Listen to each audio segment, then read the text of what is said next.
Searchin' was in the classic Lieber and Stoller format. Comic strip lyrics over a pounding rhythm and blues beat.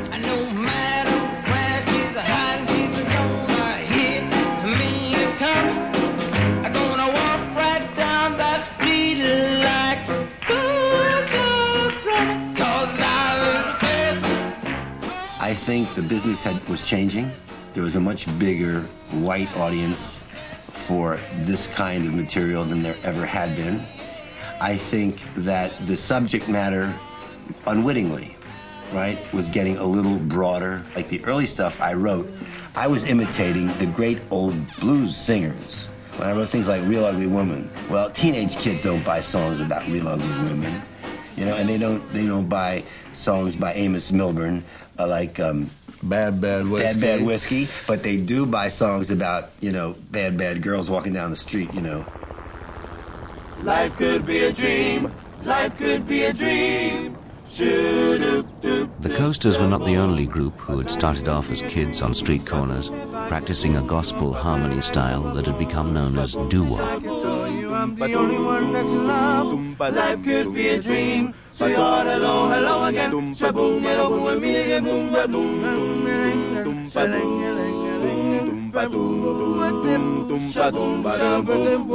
life could be a dream. Doing doo-wop came about when I was in my teen years. I met a couple of school pals that were singing, and they found that I could sing a bit, and I joined the group, and we started singing on the corners. Every time I look at you, something is on my mind. And girls found out that we were like good. See, the whole thing about doo-wop wasn't just singing, it was to get girls.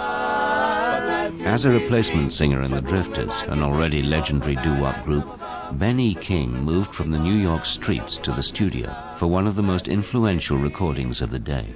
The way I really have wrote There Goes My Baby was, there goes my baby, moving on down the line.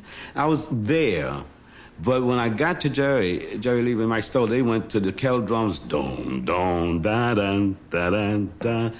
I said, oh my God, what do I do with this thing here? Boom, boom. There she goes.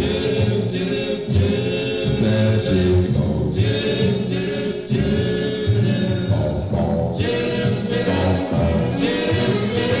They said, okay, it's a 4-bar intro. And I didn't know nothing about counting bars. And they showed me, so it says count, 1, 2, 3, 4. So they taught me how to count bars, and this is a 4-bar intro, and then start singing. And all that's going in my mind, at the same time I have all these strings getting ready to do bits and pieces, and the kettle drums going. So I was a bit off, but I knew once I started singing, it was their problem to fix. It wasn't mine. All I have to do is, he say, count 4 bars and start singing. There goes my baby, moving on down the line. Wonder where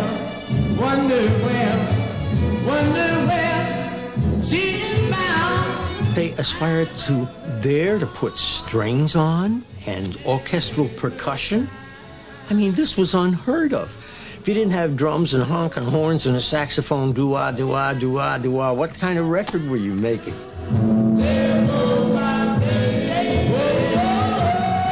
Well, it evolved during the rehearsals. I came up with this line, which sounds like Borodin or Rimsky-Korsakov, because it felt good. And Jerry said, that sounds like violins. And I said, well, why not? Lieber and Stoller stuck to their guns, and they made this record, I don't know, with perhaps 20 strings, with the cellos doing a da-da-dee-dee-dee-dee-da-da, which was a steal from Beethoven, and this and that. And they have all these classical flags and signatures and timpanis and hair drums. Boom, boom, boom, boom, boom, boom. I mean, they went the whole hog. It was new. It was something that Jerry Lee and Mike Stoller had came up with a new concept for black music and black singers, and it took off, and it just never stopped. You can dance every dance with the guy. Lieber and Stoller had created the lush, velvety sound of sweet soul. that would produce hit after hit for the Drifters.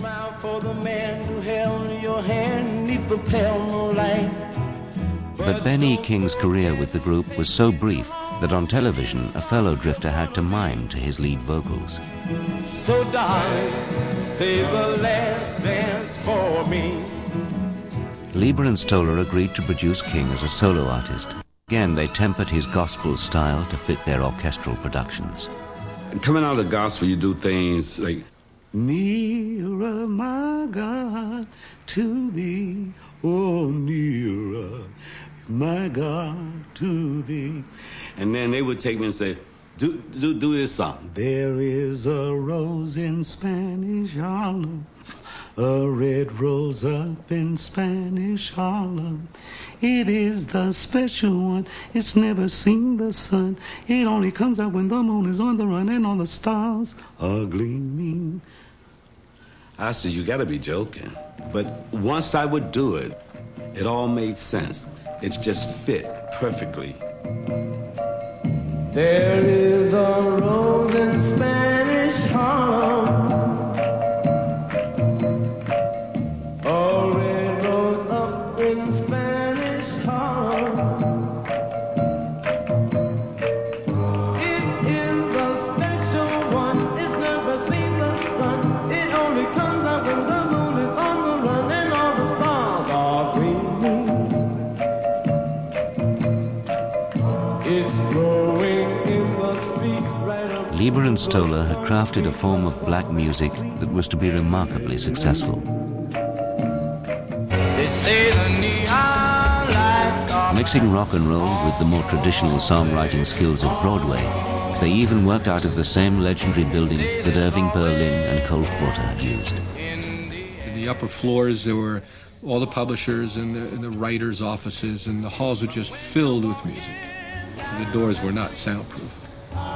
and you ain't had enough. I'm only halfway. Their work was soon heard by other young songwriters just starting out in the business. Lieber and Stoller were absolutely role models for Jerry and me in the beginning. They were combining classical music with the string kind of arrangements and the timpani with rhythm and blues, which at that point was definitely not mainstream, and just a good lyric sense that was a part of the Broadway and pop tradition, and it was very inspiring.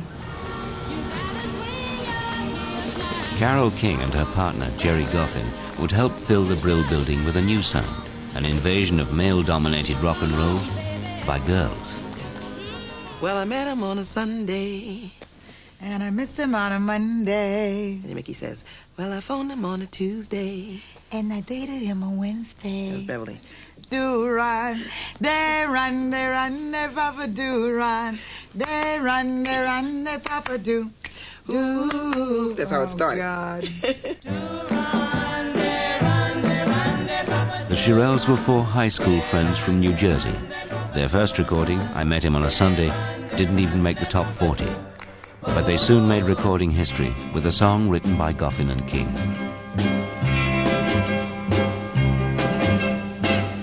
Tonight you're mine completely. You give your love so sweetly. Tonight the light of love is in your eyes. But will you love me tomorrow? Will You Still Love Me Tomorrow was brought to our office by Carole King herself. She wanted that song to be a success so badly. She was like, that was her baby. She was very proud of that song. We had a kettle drum guy that was there playing, who she then felt that she could play it better. So she Yes, she was left uneasy, yes. Right. So she came into the studio and played it. Mm-hmm. I remember at that time her husband Jerry Goffin. Right. Because of their energy and feeling about the song, it was passed over to us.